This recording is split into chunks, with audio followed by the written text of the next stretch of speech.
पिछले एपिसोड में हम लोगों ने देखा था कि हेताओ ने अपने मास्टर को एम्पियर ताइशी के खानदान और लिंगपेंग की बढ़ती ताकत की खबर दी। मास्टर ने हेताओ की मदद के लिए अपना सबसे खतरनाक वेपन्स एंशिएंट हेवन फॉर्मेशन उसके हवाले कर दिया, जो एक हाफ स्टेप ग्रेट एम्पियर जितना पावरफुल है। लेकिन ध्यान रहे मास्टर कोई नेक इंसान नहीं है, वो हेताओ को सिर्फ मोहरे की तरह इस्तेमाल कर रहा है ताकि शून्य यूनिवर्स के असली राज जान सके। दूसरी तरफ लिंगपेंग ने अपनी हाथों को पकड़ते हुए लेवल 2 इमोर्टल एम्पियर की ताकत हासिल कर ली है। इतना ही नहीं, उसने ट्री ऑफ लाइफ का इस्तेमाल करके अपने एंसेस्टर को भी पूरी तरह ठीक कर दिया। अब लिंगपेंग और उसकी टीम एक खुफिया मैप और सीनियर ड्रैगन की पोर्टल पावर की मदद से एक अनजान मिशन पर निकल चुके हैं। हेताओ ने उन्हें ढूंढने की कोशिश तो की, लेकिन सीनियर ड्रैगन की माया ने उनका निशान ही मिटा दिया।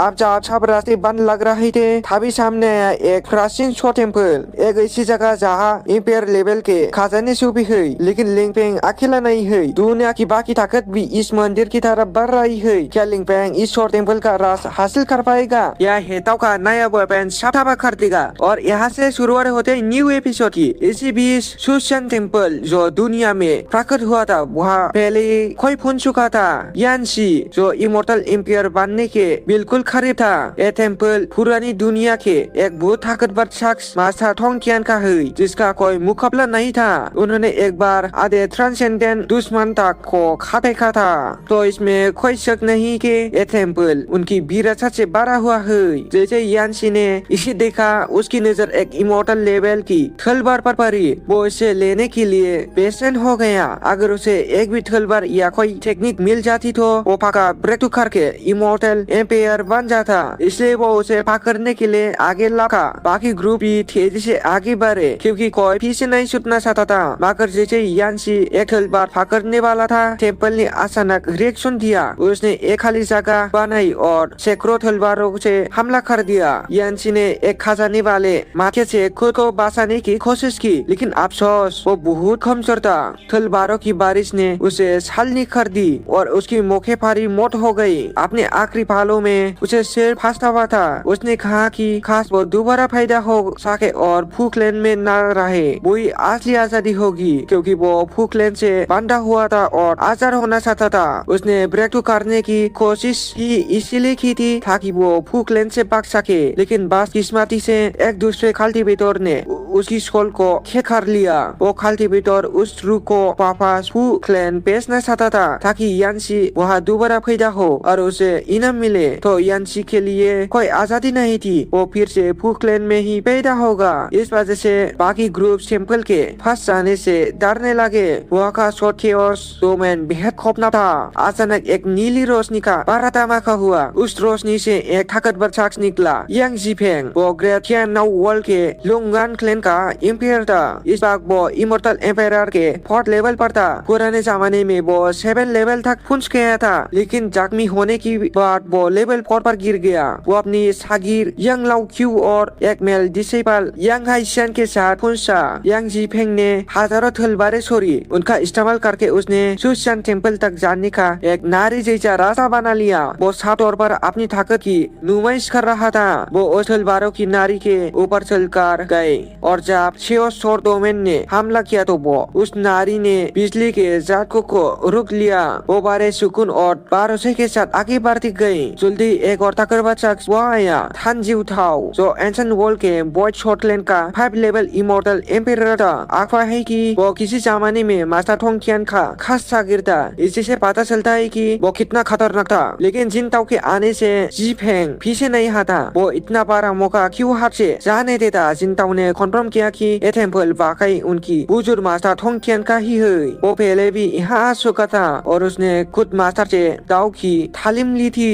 इस वजह से वो इतना ताकतवर बना था। लेकिन अफसोस, पुरानी जंग में एंशिएंट वर्ल्ड तबाह हो गया और तब से ये टेम्पल गायब था। कुछ लोगों ने फैसला किया कि वो शॉर्ट मास्टर जीफेंग और जिनताओ के पीछे पीछे आगे बढ़ेंगे। अभी वो आधे रास्ते ही पहुंचे थे कि शॉर्ट डोमेन ने फिर हमला कर दिया। मास्टर जीफेंग ने रोकने की कोशिश की, लेकिन हजारों तलवारों का वो हमला हाथ से ज्यादा ताकतवर था। पीछे खड़े लोगों के लिए तो उस प्रेशर में खड़ा होना भी मुश्किल हो रहा था। तलवारें रुकने का नाम ही नहीं ले रही थी। आखिर में में जीफेंग हार मान गया। शॉर्ट डोमेन का हमला 6 लेवल इमोर्टल इंपीरियर के बराबर था, जबकि वो खुद सिर्फ लेवल 4 पर था। जख्मी होने के बाद उसने फिर से हटने के फैसला किया और अपने शागिर्दों को लेकर वहाँ से निकल गया। कुछ कमजोर कल्टिवेटर ने मौके का फायदा उठाने की कोशिश की, लेकिन खुशकिस्मत रहे कि मास्टर जिनताओ ने लो ऑफ वॉइड का इस्तेमाल करके उन्हें बचा लिया। उसने हजारों तलवारों की रफ्तार रोक दी और उन्हें अपनी फॉर्मेशन में एब्जॉर्ब कर लिया। सारे तलवार फलक झपकते ही अंदर खींच ली गई। असल में ये तलवारों के हमले उसी सुशियन शोर फॉर्मेशन से हो रहे थे जो मास्टर थोंगटियान ने सदियों पहले छोड़ा था। आमतौर पर जिनताओ इसे खामी नहीं छोड़ सकता था, लेकिन बाकी साथ अब ये फॉर्मेशन कमजोर पड़ चुका था। इसलिए उसने फैसला किया कि वो अपनी पूरी ताकत और हमले से इस फॉर्मेशन को तोड़ने की कोशिश करेगा।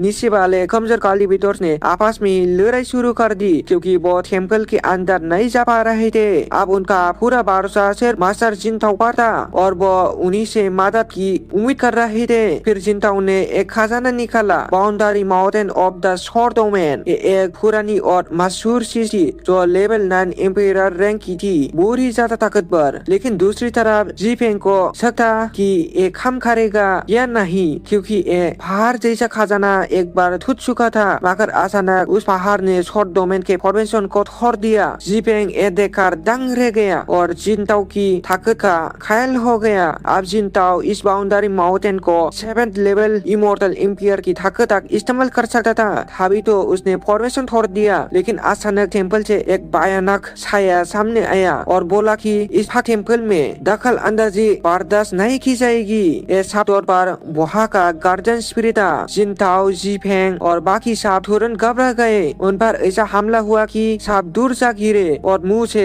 खून आने लगा। जिनताओ जो अभी थोड़ी देर पहले ही अपनी ताकत दिखा रहा था और लोगों से जल रहे थे, वो सिर्फ एक हमले में देर हो गया। अगर जिनताओ जैसा 5 लेवल इमोर्टल एम्पायर नहीं निकल सकता तो फिर हमारा एमसी लॉर्ड लिंगपिंग का क्या होगा? क्या वो इस गार्जियन स्पिरिट को हरा पाएगा या वो भी मुश्किल में फंस जाएगा? खैर ये सब तो हमें नेक्स्ट एपिसोड में देखने को मिलेगा, जो कि आएगा सैटरडे में। तो गाइस यही थी आज का वीडियो। गाइस आपको आज की वीडियो कैसा लगी नीचे कमेंट्स में मुझे जरूर बताना। तो ठीक है गाइस, मिलते हैं आप लोगों से अगले वीडियो में।